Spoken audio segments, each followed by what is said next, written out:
Limiting beliefs, I mean, they don't just happen overnight. Some of us think they do. Those are a result of those repeated thoughts or experiences or even what we've been told by others because they've been with us for such a long time. And you'll probably know as we get into this podcast, and you'll think of probably dozens of things you say to yourself or things that you've kind of just lived up to and believed. But if you start to use some of these strategies, you'll start to be able to unwind them a little bit, at least become aware of them, because even if these been with you for a long time, they don't have to define you forever. I mean, limiting beliefs, they're not facts. Some of us think they are. They're just thoughts that you practiced over time, right? So if you could practice those thoughts over time, why not flip the script on the things that you want? I mean, take a moment. Think about a belief that has been holding you back. Could be money. It could be a fitness thing. For a lot of people that I coach and mentor and listen to this podcast, a lot of the times it boils down to the health and fitness side of things. We come up with an idea, a great goal that we want, and then we think of all the ways why we can't. We find cracks and flaws, or we're worried about these things. Those things, those are the limiting beliefs. They're limiting you.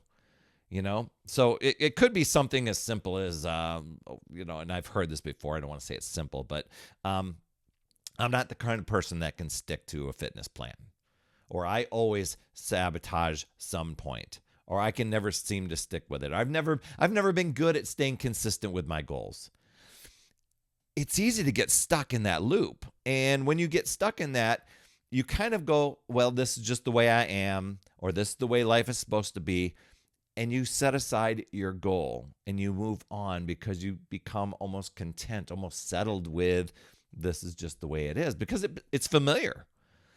But what if if you remember the cassette days, you use it kind of like a cassette recorder, or even just decided to rewrite that script in your mind and in the way you behave to change things. We're going to talk about that on today's podcast. And before we get into all these amazing things, head over to talktoperry.com. Easy for me to say today. That's wide open for podcast viewers like you, so that we can, I want to help you clarify and really get clarity and direction on your goals. And I want to help you shift your energy so that you create breakthroughs instead of breakdowns. Okay. So talktoperry.com is where that's at. See, it flowed a lot easier that time. All right. Reframing a belief, especially if it's a limiting one. The first step is to identify it. Become aware of it. Some of us, we become aware of it and then we dismiss it in some way. We rationalize it, we reason it away. We kind of, don't want to pay attention to it. We'll ignore it, that sort of thing. But if you can start noticing patterns of your thoughts, really pay attention to those moments when you feel discouraged or stuck or like giving up and quitting. I know many people are master quitters. They get going on something, they're excited, and then when they hit a little bit of resistance, they quit. They find another distraction, or they will say, well, that just doesn't work. So think about it for yourself. And what's the story that you're telling yourself in those moments? I encourage you to write this down.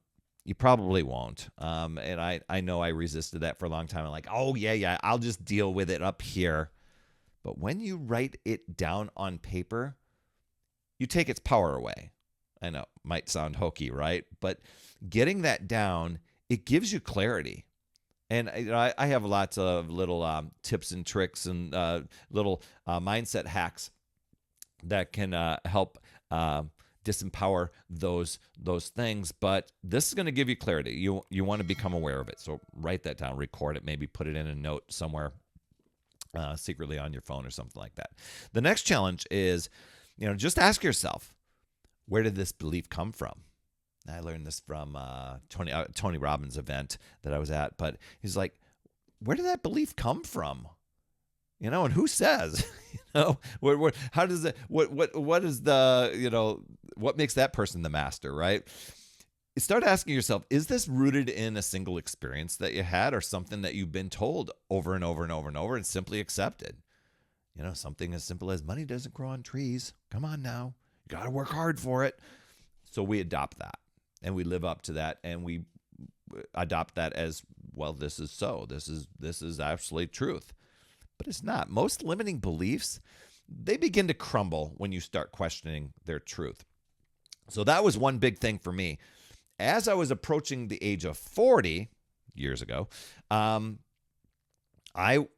I wanted to get healthy and fit. I had gotten the beer gut that everybody told me I would. I'd be out of shape like everybody said I would. I was just in that part of life. This is just the way life is going to be.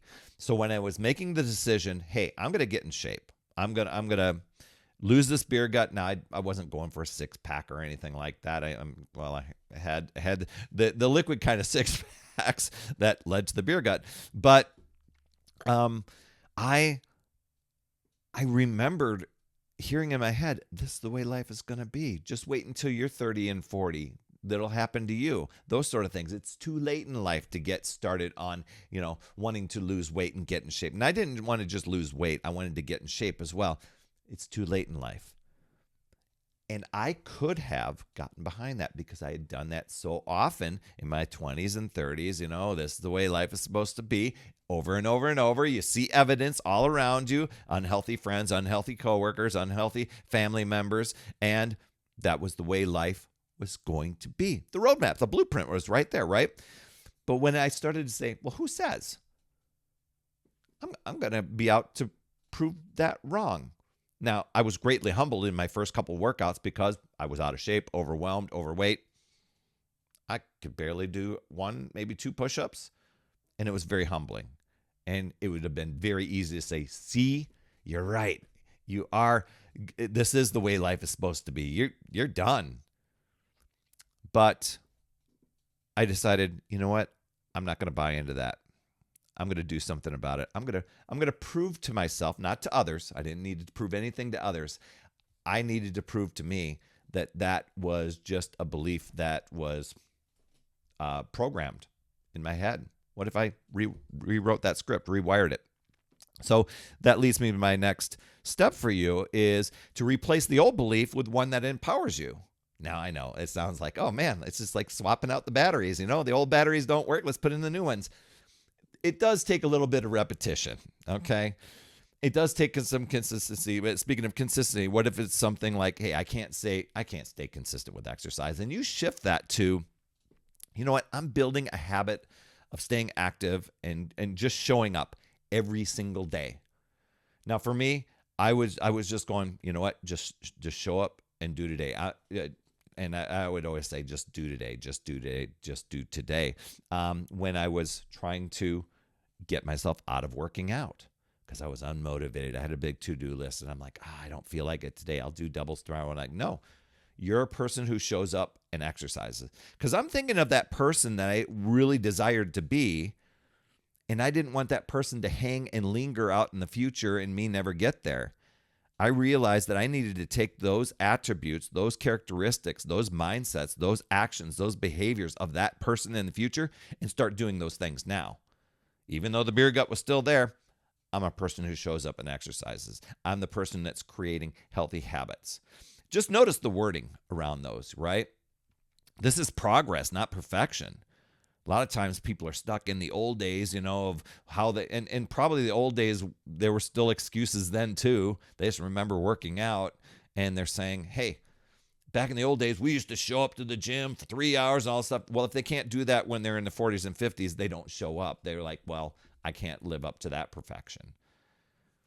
Progress. Empowering beliefs, those are the ones you grow into. Once again, in my first couple weeks, it was very humbling. It was very easy to just give up, give in, and nobody would have blamed me, not even myself, because, hey, look, this is the way life is supposed to be. So when I really started to question those beliefs that were holding me back, and there's still many that come around, as chapters of life goes on, or experiences, or you're listening to the news, or whatever articles you're reading, or the way, when you move around and friends are, the communities that you're in, they have adopted a certain mindset, and you kind of hear that over and over and over again. Start to question those. Are any of those things holding you back?